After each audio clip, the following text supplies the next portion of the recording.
Boa tarde, meu nome é Pedro Pérez e junto com o Pedro Vieira a gente vai falar sobre rolagem. Vamos começar falando do rolamento sem deslizamento. O deslocamento do centro de massa e a rotação, eles estão vinculados, né? Estão interligados. Como a gente pode observar na figura, o S é o deslocamento do centro de massa do objeto, ou seja, o quanto que ele percorreu na superfície.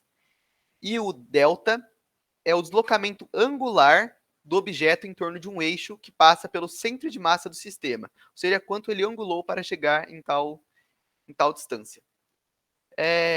Para achar a fórmula da velocidade do centro de massa, a gente tem que derivar a S, aquela fórmula que está ali na figura, que é S igual a R θ, e derivando ela do lado esquerdo, dos dois lados, né? A gente tem que derivar dos dois lados. Do lado esquerdo, a gente obtém que ds dt, que é igual à velocidade do centro de massa, e do lado direito, a gente obtém r dθ dt, que o r, como o r é uma constante, ele mantém, e dθ dt é o ômega. Rolagem como combinação de rotação e translação. A gente vai começar falando dos objetos que rolam suavemente em uma superfície. Ou seja, que são aqueles objetos que eles não deslizam e eles não quicam no solo. A gente pode observar a figura, dá para notar nessa figura que o centro de massa, o centro do objeto, ele se move em uma linha reta que é paralela à superfície. E já um ponto na borda, conforme o objeto vai rolando, esse ponto na borda vai subindo e descendo. A gente pode tratar esse movimento de rolagem como uma combinação de translação de centro de massa e de rotação do objeto em torno do centro de massa. Bom, aqui, primeiramente nós vamos vamos analisar o movimento de uma roda. Temos três opções. Primeiro, ela pode rotacionar. Nesse caso, a roda vai estar parada e rotacionando ao redor de seu próprio eixo, que no caso é o ponto O, como a gente pode ver na primeira roda da figura embaixo. Se nós formos analisar o ponto T, que é o ponto superior, ela está girando em torno do ponto O. E podemos observar que a velocidade é dada pela velocidade do centro de massa positiva. Isso se a gente adotar um referencial positivo para a direita. E o segundo... E, portanto, no ponto P, a velocidade será negativa, porque a velocidade vai estar contrária ao referencial. Na segunda roda da imagem de baixo, temos a translação pura.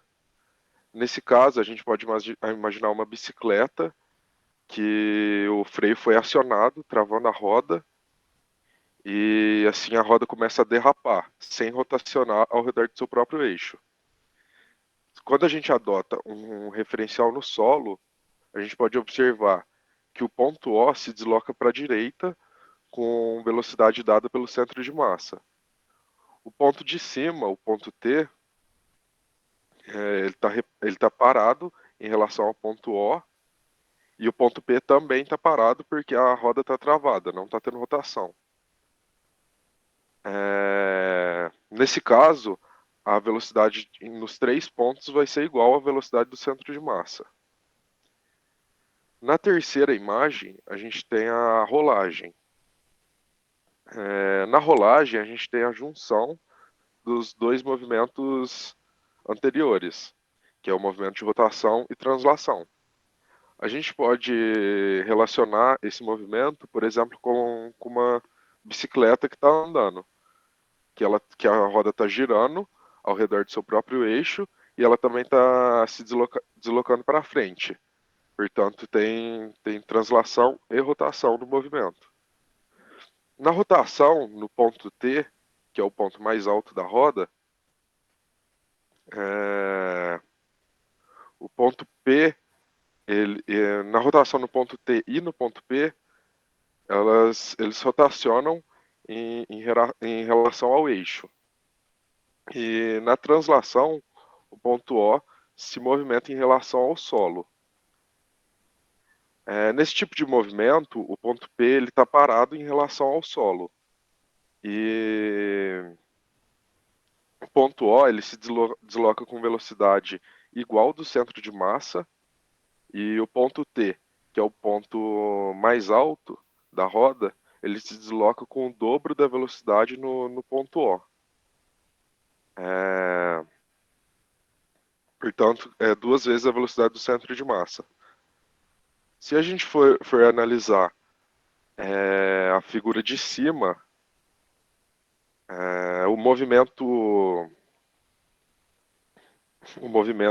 o deslocamento S, né, ele representa o movimento.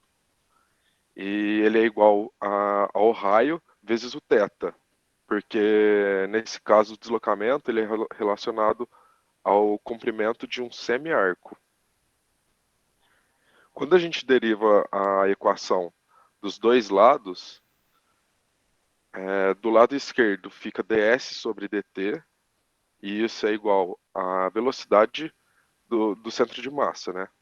E quando a gente deriva a equação do lado direito, fica o raio é constante, né, nesse caso, então o raio sai da equação, ele continua a mesma coisa, ele não muda, e fica dθ sobre dt, que é igual ao ômega. Eu vou falar sobre a energia cinética de rolamento. Também podemos escrever o movimento de rolagem como uma rotação pura em torno de um eixo que passa pelo ponto P, como a gente pode observar na figura, né? O ponto P é o ponto exato onde há contato entre a roda e o solo, e a superfície. Os vetores na figura, né? Eles mostram a velocidade instantânea em alguns pontos da roda. Quando a gente encara a rolagem como uma rotação pura, a energia cinética ela é dada pela fórmula K igual a meio vezes inércia do ponto P vezes ômega ao quadrado. Lembrando que inércia é a dificuldade de tirar um objeto de repouso, né? Fazer com que ele se mova. De acordo com o teorema dos eixos paralelos, inércia do ponto P é igual a inércia do centro de massa mais mr ao quadrado. Assim, a gente pode obter a fórmula K igual a meio vezes inércia do centro de massa vezes ômega ao quadrado mais meio vezes mr quadrado ômega ao quadrado. A gente pode substituir o r ao quadrado, o r ao quadrado ômega ao quadrado por velocidade do centro de massa ao quadrado. Assim, levando a fórmula final, que é K igual a meio vezes inércia do centro de massa ômega ao quadrado, que seria o termo de rotação, mais meio vezes m, velocidade do centro de massa ao quadrado, que seria o termo de translação. Um exemplo, né, de energia cinética de rolamento é o ioiô. No ioiô, o torque externo relativo ao centro de massa, quando ele está descendo, a gente pode obter pela fórmula TR igual a inércia do centro de massa vezes alfa. A dinâmica linear, quando o eixo está orientado para baixo, a gente pode obter por mg menos tração é igual a ma. Na condição de rolamento, a gente tem a velocidade e a aceleração. A gente pode obter a velocidade pela fórmula ômega vezes raio e a aceleração a gente pode obter por alfa vezes raio. Também na condição de rolamento a gente obtém mais fórmulas, que seria a fórmula da tração, que é tração igual a mg sobre 1 mais mr quadrado sobre inércia do centro de massa. e também a fórmula da aceleração, né? A aceleração é igual a R sobre inércia do centro de massa vezes tração, que é igual a gravidade sobre 1 mais inércia do centro de massa sobre mr quadrado. Quando o ioiô ele está subindo, o torque muda de sinal, passando a ser menos TR igual a inércia do centro de massa vezes alfa. Por outro lado, o fio se enrola e a condição de rolamento também muda de sinal, passando a ser velocidade igual a menos ômega vezes R e a aceleração passando a ser menos alfa vezes R. Porém, ao final, as equações não mudam, elas continuam iguais. Por exemplo, TR igual a menos inércia de massa vezes alfa, que também é igual a inércia do centro de massa vezes alfa sobre R. A da MA igual a MG menos tração, T igual mg sobre 1 mais mr quadrado sobre inércia do centro de massa, e a da aceleração, que é A igual R sobre inércia do centro de massa sobre T, igual a G sobre 1 mais inércia do centro de massa sobre mr quadrado. Também vou falar sobre as forças de rolamento, né? Uma roda que rola com velocidade constante, ela não tende a deslizar no com o solo, né? Deslizar no ponto P, que é o ponto de contato da roda com o solo, com a superfície. Portanto, ela não é sujeita a uma força de atrito. Se uma força age sobre a roda para aumentar ou diminuir a velocidade, essa força produz uma aceleração no centro de massa na direção do movimento, ou seja, pode ser positiva ou negativa. A força também faz com que a roda gire mais depressa ou mais devagar, o que significa que ela produz uma aceleração angular alfa. Essa aceleração tende a fazer a roda deslizar no ponto P. Assim, uma força de atrito passa a agir sobre a roda no ponto P para se opor a essa tendência. Se a roda não deslizar, o atrito ele é estático, ele tem uma rolagem suave. E então a gente pode achar a velocidade do centro de massa igual a raio vezes ômega e a aceleração do centro de massa igual a raio vezes alfa. Já se a roda ela desliza, o atrito ele é cinético.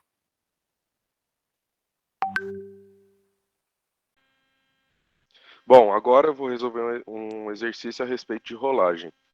Nesse exercício, a gente tem uma esfera maciça de raio R e massa M, e ela desce essa rampa de inclinação θ.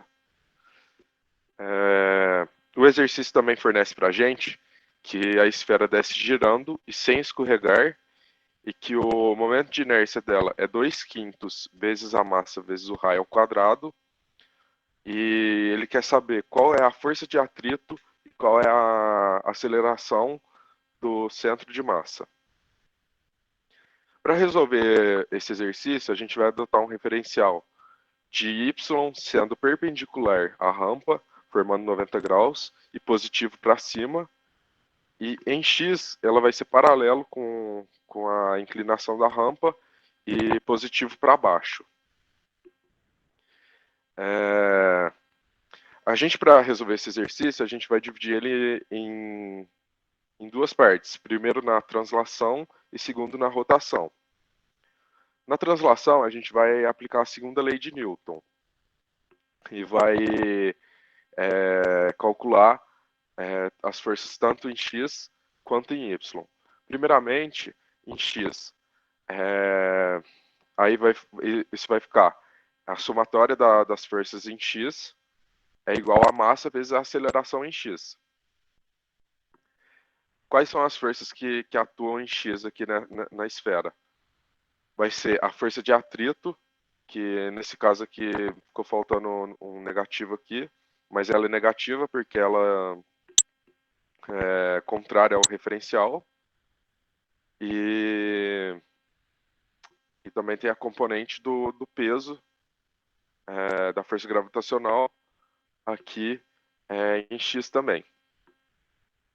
E isso tudo, a força de atrito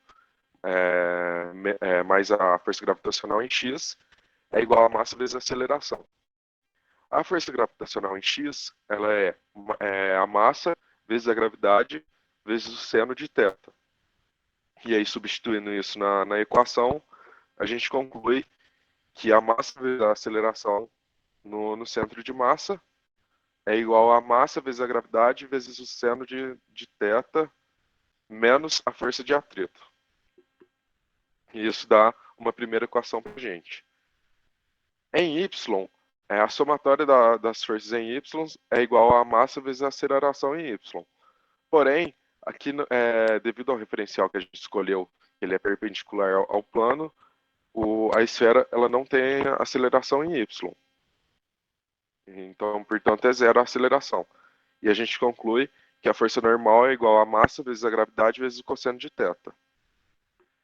Na rotação, a gente vai aplicar também a segunda lei de Newton para resolver. Só que nesse caso, a somatória das forças, a força que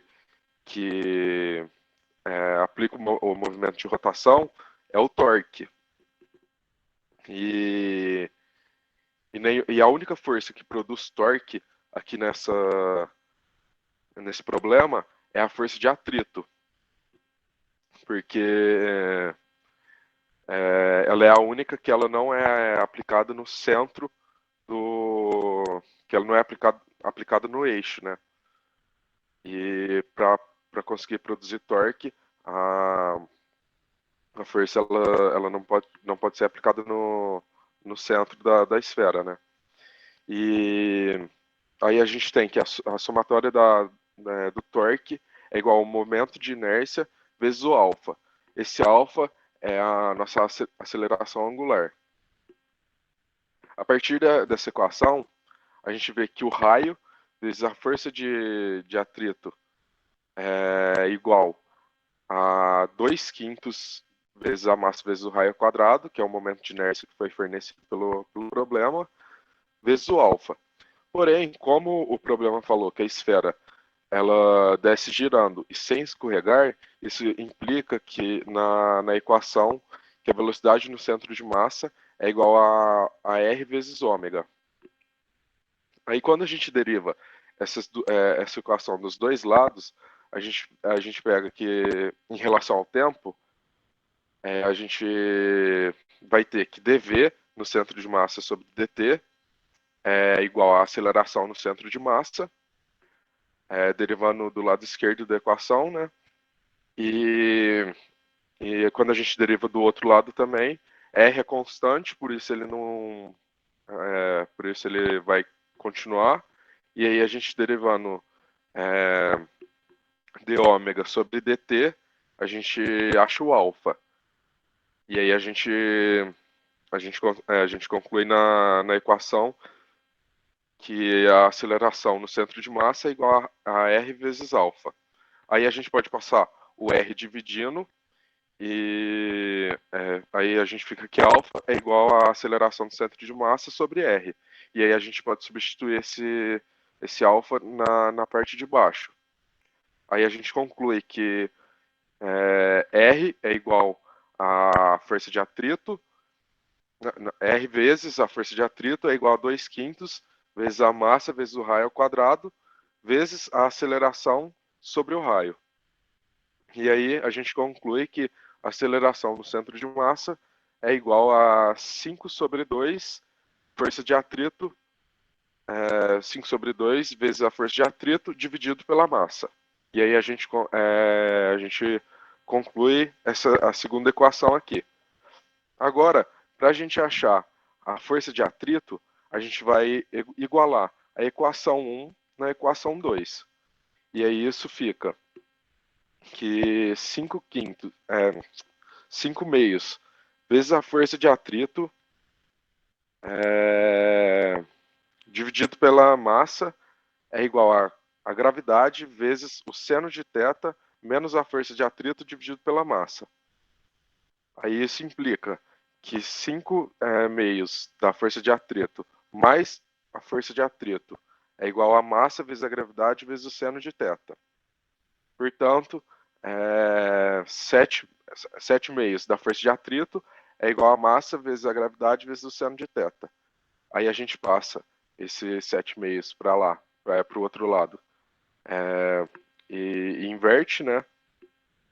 Para poder ter a força de atrito. Aqui nesse caso, a força de atrito vai ser 2 sobre 7 vezes a massa vezes a gravidade vezes o seno de θ, respondendo assim a primeira questão do problema, que é a força de atrito. Agora a gente substituindo 3, que foi essa última equação que a gente achou, em 2. Aí a gente vai ter que a aceleração no centro de massa é igual a 5 sobre 2, 5 meios, vezes 2 sobre 7, vezes a massa, vezes a gravidade, vezes o seno de θ, dividido por m. Portanto, a aceleração no centro de massa vai ser 5 sobre 7, vezes a gravidade, vezes o seno de θ, respondendo assim a segunda questão do nosso problema.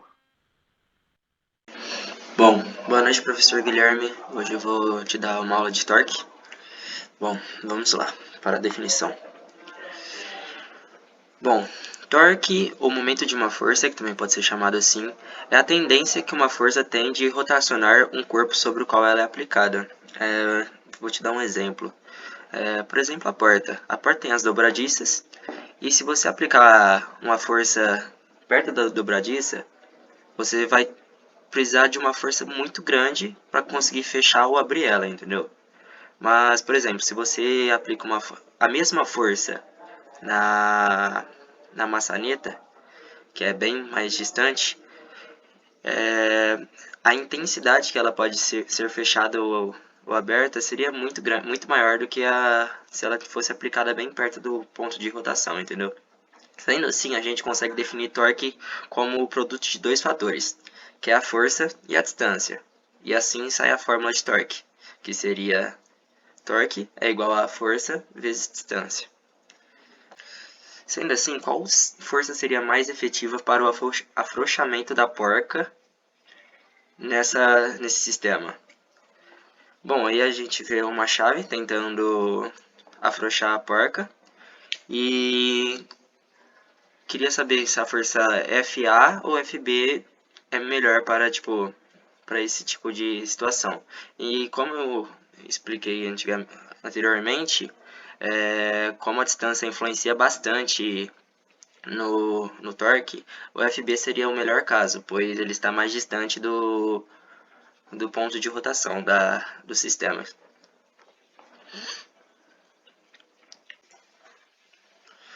Bom, porém, e se a força aplicada não fosse perpendicular com o eixo de rotação, que nem está mostrando a figura abaixo? Bom, nessa situação, a gente teria que decompor a força F, tanto no eixo x como no eixo y. Ou seja, surgiria o F de x, que é a projeção de F no eixo x, e surgiria o Fy, que é a projeção de F no eixo y. Então, depois de fazer isso, a gente pegaria a força que forma um ângulo de 90 graus com o eixo de rotação, ou seja, pegaria o Fy, que ficaria nessa direção aqui, e a gente calcularia qual que é o valor de Fy. Por exemplo, o seno de delta é igual a cateto oposto, que seria, se fosse pegar aqui, seria o f de y sobre hipotenusa. Se fosse para isolar o f de y, a gente isolaria o f de y e jogaria o f multiplicando, o seno. Então ficaria f de y é igual a f seno de θ, que é da onde surge essa força, essa fórmula aqui. Bom, a gente pegou, mudou o f, que antes não tinha ângulo não, né? Que antes o seno era igual a 1, porque fazia exatamente um ângulo de 90 graus. E agora a gente pegou, como a gente tem um ângulo, a gente muda e a fórmula vira R igual a... torque é igual a RF seno de θ.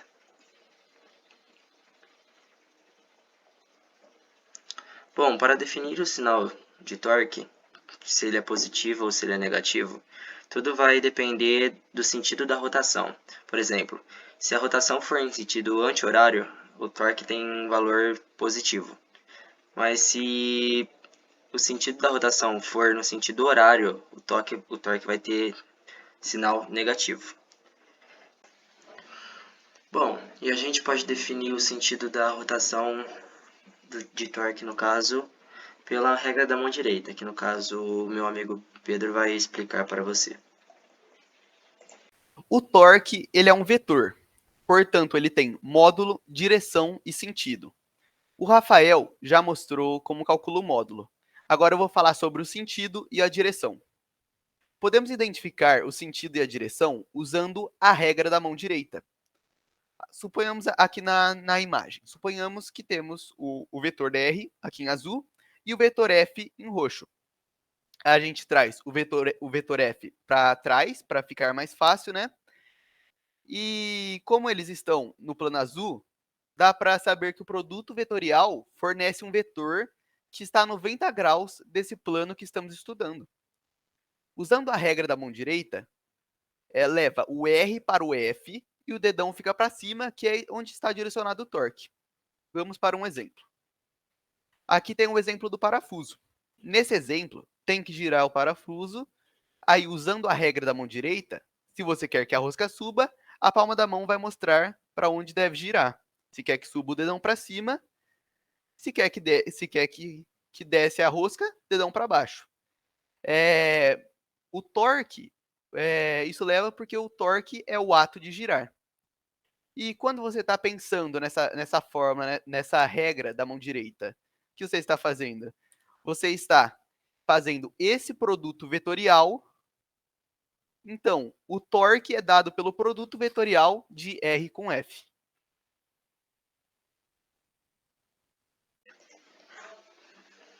Bom, agora vamos resolver um exercício sobre torque, então. Vamos lá. O corpo da figura abaixo pode girar em torno de um eixo perpendicular ao papel, passando por O. E duas forças atuam sobre ele, como mostra a figura. Se R1 é igual a 1,15 metros, R2 é igual a 2,30 metros, F1 é igual a 5,6 newtons, F2 é igual a 5,1 newton, Δ1 é igual a 75 graus e Δ2 é igual a 60 graus, qual é o torque resultante em relação ao eixo? Bom, vamos lá. Para calcular o torque resultante, basta somar todos os torques existentes no corpo. Por exemplo, se tiver 5 torques, 3 negativos e 2 positivos, soma todos que o resultado vai ser o torque resultante. Bom, vamos lá. Primeiro a gente tem que descobrir o sinal de cada força. Pode ser usando a regra da mão direita, ou pode ser apenas olhando a imagem, no caso que também dá, como eu vou mostrar agora. Bom, aqui eu tenho a figura ampliada da questão. E, bom, a gente teria que decompor F1 e F2, tanto no eixo X como no eixo Y, para achar o FY no caso. Bom, eu vou fazer o eixo X aqui em vermelho, tanto de F1, tanto de F2. E o eixo Y eu vou fazer em laranja, dos dois. E como a gente está fazendo a projeção de cada um deles, faria a projeção certinho da força aqui, que pegaria mais ou menos aqui o F de X e aqui essa em meio amarelinho, o F de Y. E aí você repara que, como o F de y é a força utilizada para a rotação nesse caso,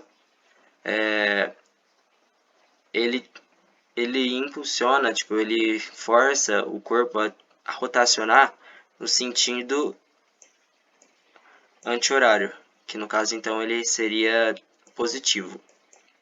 Já na força 2, fazendo a mesma coisa que se fez na força 1, projetando a força 2 no eixo y e x, você repararia que ela impulsiona a força no sentido horário, que então seria negativo. Bom, após descobrir o sinal de cada força, a gente pode começar os cálculos de cada torque. Bom, no torque 1, a gente usa a fórmula de torque é igual a F seno de delta vezes D. Aí substitui os valores necessários, que é 5,6 da força 1, o seno de 75 graus é igual a 0,9659 e a distância 1 é 1,15 metros. E aí, após fazer os cálculos, você descobre que o torque vai ser igual a 6,22 Nm. E fazendo a mesma coisa que você fez no torque 1, você vai repetir no torque 2, que vai utilizar a mesma fórmula, porém os valores diferentes, porque o torque 2 tem uma força diferente, um ângulo diferente e uma distância diferente. E sempre preste atenção no sinal da força, pois descobrimos que ele é negativo por estar girando no sentido horário. Ao final das contas, tudo você descobre que o torque 2 vai ser igual a menos 10,15 Nm.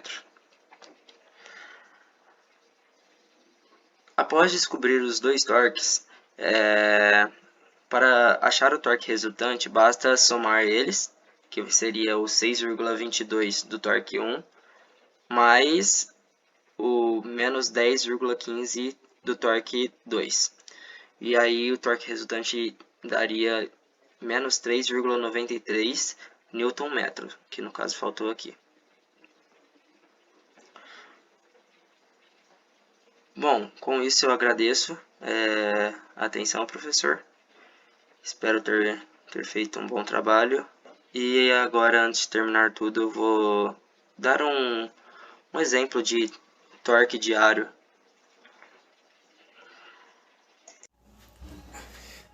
Um caso que pode ser bastante utilizado, como exemplo, aqui tem a dobradiça da porta. Se eu aplicar uma força bem perto dela, eu tenho que fazer bastante força para conseguir fechar a porta. Mas, por exemplo, se eu aplico uma força na maçaneta, nem que seja bem pequena, ela fechará na mesma intensidade com muito menos dificuldade. Bom dia, meu nome é Júlia, eu curso Engenharia Química e eu vou apresentar um trabalho de Física 1 e eu estou falando sobre momento angular. Bom, com um conceito, vamos começar com um conceito. O que é o momento angular? O momento angular é uma grandeza análoga ao momento linear. Bom, como a gente estudou nas aulas passadas, o momento linear é a quantidade que mede o movimento em linha reta. E o momento angular, ele é a quantidade que mede o movimento em rotação, em círculos. Bom, agora, como que a gente calcula o momento angular? Bom, o momento angular é representado pela letra L e é dado por L é igual ao produto vetorial entre R e P. E a gente destrinchando essa fórmula, a gente tem que L é igual a M multiplicado pelo produto vetorial entre R e V. Bom, o R é a posição do corpo ou da partícula, enfim, até o ponto de origem. O P é o momento linear Por isso que tem muita relação com o momento angular. O V é a velocidade. O M é a massa do corpo, da partícula, enfim. Bom, a gente usa nessa fórmula quilogramas metro cúbico por segundo. Ou a gente pode usar também joule por segundo. São duas coisas, querendo ou não, iguais, assim, só que de forma diferente, de acordo com o sistema internacional. Bom, módulo da equação. A gente tem que o módulo de L é igual a M, a massa, o módulo de R, e vezes o módulo de V, vezes o seno de θ. Bom, aqui a gente tem uma imagem que representa bastante o que eu quis dizer, que dá para entender bastante. E a gente tem o P, que é o momento linear, a seta ali, o L, que é o momento angular, o R, que é a origem, que temos ali o O, até a origem, até a partícula A, e temos o ângulo. O ângulo é entre o momento linear e o R. Bom, o momento angular obedece à regra da mão direita. Exemplo, se o corpo estiver girando em sentido anti-horário, o momento angular será positivo. Se o corpo estiver girando no sentido horário, o momento angular será negativo. Isso sempre acontece. Em qualquer exercício que tiver, vocês podem usar isso que dá certo. Bom, segunda lei de Newton para rotações. Aqui a gente tem força resultante, isso a gente já viu em aulas passadas. A força resultante é igual a taxa de variação no tempo em momento linear. E aí, devido a isso, devido a essa fórmula, a gente também tem que torque resultante é igual a taxa de variação no tempo no momento angular. Bom, a soma vetorial dos torques que agem sobre uma partícula é igual a taxa de variação no tempo do momento angular da partícula. Bom, aqui a gente tem uma demonstração da equação, de como que ela chega nesse torque resultante. A gente pega a fórmula dada, que a gente já viu, que é a do momento angular, que é L igual a M multiplicado pelo produto vetorial entre R e V. E a gente deriva em relação ao tempo, ou seja, vai ficar dL sobre dt, que é igual a massa. E aí, nessa segunda etapa, a gente faz o produto vetorial, porque a gente está derivando a regra do produto, que a gente faz R multiplicado com a derivada de t e mais a derivada de R vezes a derivada vezes V. Bom, depois a gente consegue encontrar aqui dL sobre dt, aí fazendo a derivada fica M multiplicado por produto vetorial de R e A, mais produto vetorial entre V e V. Como o produto vetorial entre os mesmos vetores é zero, então ele se anula, ou seja, fica zero mesmo. Só fica igual está ali em cima, que é dL sobre dt, é igual a massa multiplicado por R, produto vetorial de A, que é igual a vetor R, produto vetorial M vezes A. Como M vezes A é a força, a gente substitui por força resultante. Com isso, a gente tem que R vetorial, produto vetorial de F é igual a somatória de R, produto vetorial de F, ou seja, é torque. Torque resultante é igual a dL sobre dt. Tudo isso é para a gente chegar na fórmula de torque resultante em relação ao momento linear, ao momento angular. Bom, o momento angular de um sistema de partículas. O momento angular L do sistema é a soma vetorial de todos os momentos angulares, Lzinho, das partículas do sistema. Ou seja, o Lzão é o total de todos os Lzinhos. Então, Lzão é igual a L1 mais L2 mais L3 e assim, consequentemente. Por conta das forças externas, por conta de forças além disso, os momentos angulares de cada partícula podem variar.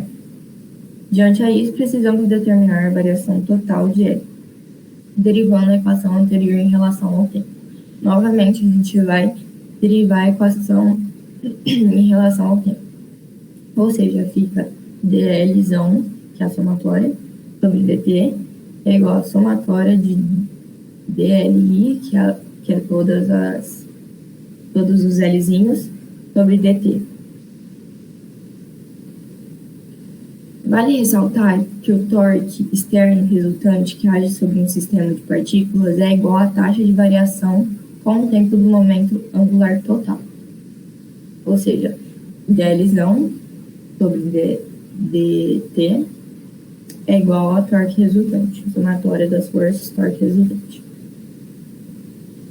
Bom, vamos fazer agora um exercício que eu peguei do livro de Halliday, para a gente reforçar tudo que a gente falou, para a gente treinar. Bom, eu vou ler. Um objeto de 2 kg que se comporta como uma partícula se move em um plano com componentes de velocidade. Vx é igual a 30 metros por segundo e Vy igual a 60 metros por segundo. Ao passar por um ponto de coordenadas 3 e 0 e menos 4 e 0 metros, nesse instante, na notação dos vetores unitários, qual é o momento angular do objeto em relação a... Primeiro a gente vai fazer o momento angular em relação à origem. E em segundo a gente vai fazer o momento angular do objeto em relação a outro ponto dado, que é menos 2 e 0 e menos 2 e 0 metros. Bom, primeiro a gente pega a massa do objeto é 2 kg. A velocidade a gente tem que é 30i mais 60j metros por segundo. O raio 1, que é 3i menos 4j metros. O raio 2 é o ponto que ele quer depois, então depois a gente fala sobre ele. Então a gente vai fazer o momento angular primeiro do objeto à origem. A gente pega a fórmula apresentada, normal, que é L é igual a M multiplicado por produto vetorial de RV. E aí a gente faz a matriz, que a massa é 2, multiplicado pela matriz que dá EIJK, que no caso fica 180K mais 120K, multiplicado por 2, e fica 600K, quilogramas por metro, por metro quadrado por segundo. Essa é a resposta da A. A, B, o que a gente vai pegar? A gente vai subtrair um raio pelo outro, para a gente saber qual é o raio mesmo de diferença.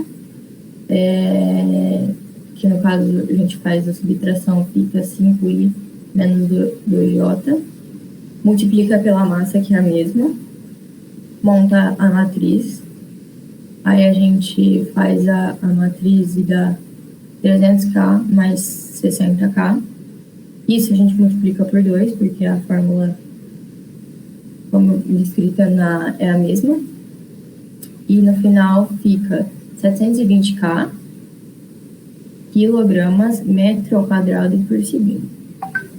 Bom, a minha explicação é essa. Eu vou deixar agora com a minha parceira Emily. E é isso. Tenha um bom dia e muito obrigada. Bom dia, meu nome é Emily, eu curso Engenharia de Alimentos e eu estou dando sequência ao trabalho de Física 1. Bom, que a minha amiga estava apresentando, a Júlia. Eu vou falar um pouquinho agora do momento angular de um corpo rígido girando em torno de um eixo fixo, o que nada mais é do que calcular o momento angular de um sistema de partículas que está girando em um corpo fixo. E esse corpo fixo é um corpo rígido de muitos elementos de massa. Por exemplo, aqui. Nessa figura, o foco é o M1. Somando todos esses elementos, a gente tem o momento angular total. Que seria esse Wzinho. Bom, para calcular o momento angular de um corpo rígido girando em torno de um eixo fixo, temos que Li é igual ao módulo de Ri vezes π. Ao analisar, destrinchar e decompor os vetores, vemos que Li é igual ao módulo de Ri vezes π vezes o seno de 90 graus, como podemos observar aqui na segunda figura. Vale ressaltar também que o nosso Ri e o Pi são vetores perpendiculares. E é por isso que deu seno. Para calcular, a gente foi destrinchando mais a fórmula e temos como referência o M1. O componente de Li paralelo ao eixo de rotação Z, calculando isso, temos que Li é igual ao módulo de Ri vezes Vi vezes a massa, que seria o Mi. Nessa figura aqui, nós podemos analisar nitidamente os vetores. E aí podemos afirmar que o vetor do momento angular tem componente em Y e tem componente em Z. Esse ponto aqui é exatamente a partícula do Mi. Bom, nesse desenho, vemos que, destrinchando as fórmulas, quando Lz e a soma de I vezes a massa vezes o Ri ao quadrado, temos o momento de inércia.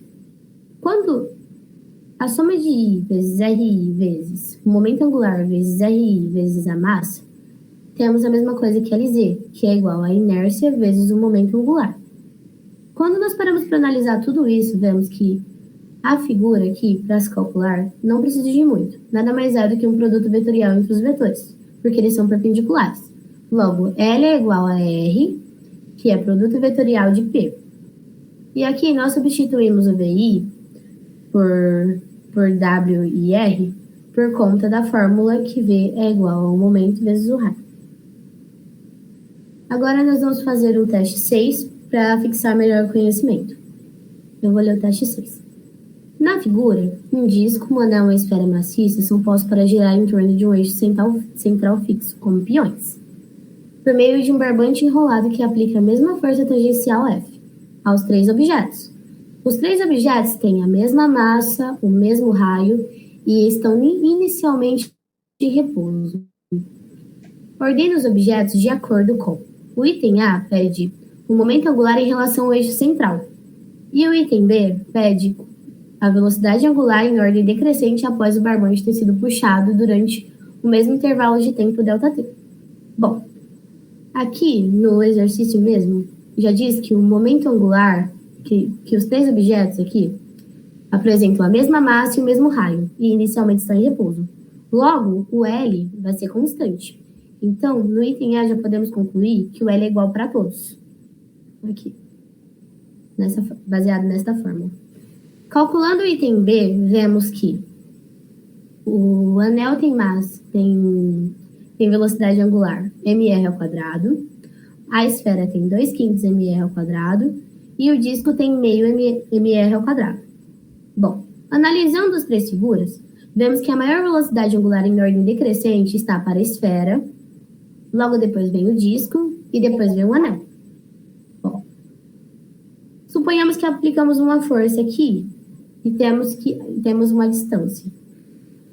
O trabalho seria igual dos três objetos, porém a energia cinética poderia variar. Aí temos aqui. Agora eu vou falar um pouquinho sobre a conservação do momento angular. A conservação do momento angular é baseada na segunda lei de Newton para rotações, que seria que o torque resultante é igual a dL sobre dt. E o L é igual a uma constante, que seria a lei de conservação do momento angular, onde o LI é igual ao LF. Logo, a inércia é igual a inércia inicial é igual ao momento angular inicial e a inércia final é igual ao momento angular final. Porém, quando temos que o torque resultante é igual a zero, então o momento angular se conserva. Tipo, por exemplo, se temos uma figura, um triângulo, e o Tx é igual a zero, então o momento angular na direção x se conserva, mesmo que o torque resultante em y e z seja diferente de zero. Isso porque a equação é vetorial. Por exemplo, temos aqui uma figura de um cara fazendo musculação.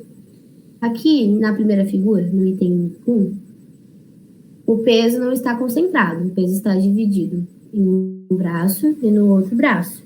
No momento em que ele fecha os braços, como na segunda figura, a massa tende a ficar mais próxima do eixo de rotação no momento de inércia final. Então, podemos concluir a partir dessa análise que, quando ele fecha os braços aqui, a inércia final, ela diminui, porque ela está concentrada no eixo central aqui. Quando a inércia final diminui, automaticamente, o momento angular, ele tem que aumentar para se conservar. Tipo, a velocidade angular tem que aumentar para ser conservado, para se continuar seguindo a lei de conservação do momento angular. Bom, isso tudo é porque a velocidade angular vezes o momento vai dar esse Lzinho aqui. E esse L precisa ser constante de acordo com a regra que nós vemos no slide antigo. Bom, agora nós vamos falar um pouquinho, para finalizar o livro, sobre a precisão de um giroscópio. Primeiramente, eu vou dar sua definição. Um giroscópio simples é formado por uma roda fixada a um eixo livre para girar em torno de um eixo. Se uma das extremidades do eixo de um giroscópio estacionário é apoiado em um suporte e o giroscópio é liberado, o giroscópio cai, girando para baixo em torno de uma extremidade do suporte. Como a queda envolve uma rotação, é governada pela segunda lei de Newton para rotações, que nós estamos vendo ela há um bom tempo, que é o torque, que é igual a dl sobre dt. Bom, vamos analisar as figuras agora. Aqui nós temos um giroscópio e nós temos a primeira fórmula, onde o torque é igual a dl sobre dt. Porém, temos o mg aqui. E aqui temos o torque, aqui nós temos o vetor r, e aqui temos o eixo y e o z, e o x. Bom, quando nós pegamos para desmembrar e decompor isso, nós vemos que o módulo do torque nada mais é do que a massa gravitacional vezes o r, vezes o seno de 90 graus que é formado aqui. Logo, é igual a mgr. Aqui, nessa figura, nós podemos analisar como foi feito o destrinchamento da fórmula. Bom, temos que L é igual ao momento de inércia vezes a velocidade angular e que eles continuam sendo constantes, como na matéria anterior. E aqui temos que dl sobre dt é igual ao torque. Logo, nós podemos calcular também dl igual ao torque vezes a dt para ter um resultado final. Vamos observar um pouco mais sobre o giroscópio. Bom, quando tem uma trajetória circular de extremidade do vetor L, aqui temos o vetor L, aqui temos o dφ, aqui temos L igual a t mais dt, e aqui temos dl sobre dt.